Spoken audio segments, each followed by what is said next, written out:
I'm going to show you how to make this 3 different ways. So the first one, I am using leftover chicken. It has a little bit of broth in with it, but I'm adding extra broth because it wasn't enough broth sitting in the pan. And then I like it to have plenty of broth for the noodles because you cook the noodles right in the broth. There you have it. You can see my chicken sitting in the middle of the pan. I'm going to slice up some onions and some mushrooms and saute those up to go in the ramen. If you buy ramen in the store, it will have teeny tiny little pieces of mushroom often and maybe some onion flakes, maybe garlic. You can easily add all of those things to this soup and make it fresh and delicious. I'm just using button mushrooms because they were the least expensive mushrooms at the store. You could add celery, carrots, and garlic scapes, potatoes. There are so many things you could add to the soup. Had been buying the same brand of ramen noodles. They were just 100% rice. They were very expensive. It was $6.99 for 4 servings. And I found these at Costco. They were $8.99 for 12 servings, so much less expensive. So that's what we're using now. They take a few minutes longer to cook, but they taste just as delicious as just the rice noodles. So go ahead and add those to your broth once it's boiling. I usually set the timer for 4 minutes to remind myself to stir up the noodles so they don't stick together. And then I set it for another 3 minutes to finish the noodles off. And there you can see I'm just stirring everything up for one last time. And in about 7 minutes, which is the time it takes to cook the noodles, the mushrooms and onions are pretty much done. And they might need a couple minutes longer, but most of the time they're finished. Then I add some greens at the bottom if I have them. So I put the greens in the bottom of the bowl. Then I add my vegetables, whatever vegetables I sauteed. And they're delicious. My brother taught me this recipe, so I can't take credit for it. And I think he learned it from a friend when they were skiing.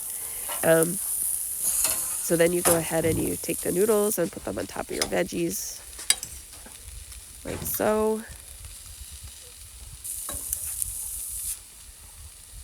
And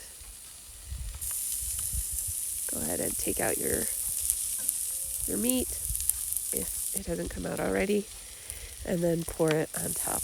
Now, clearly you could make this vegetarian by using a vegetable broth instead of chicken broth, but look at that. Doesn't that just look delicious? So good. I'm going to stir it up. You can see all the greens. It tastes really, really good.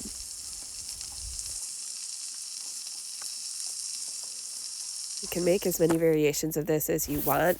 This other one that I made was moose steaks sauteed with onions, mushrooms, and garlic scapes that I had chopped up in the freezer from a couple years ago.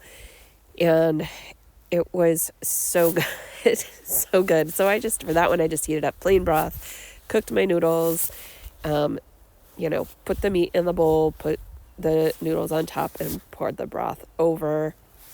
Delicious meal. So easy and nice and fresh. That was a delicious meal. I'll often use leftovers for this. So this one I had made a chicken, like a salsa chicken. So you can see the broth was nice and gelled.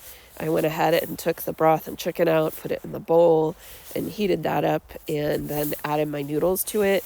For this particular one, I realized I should have added more broth to this as well because there wasn't quite enough broth in there once I put my noodles in. Unfortunately, I didn't realize that in time.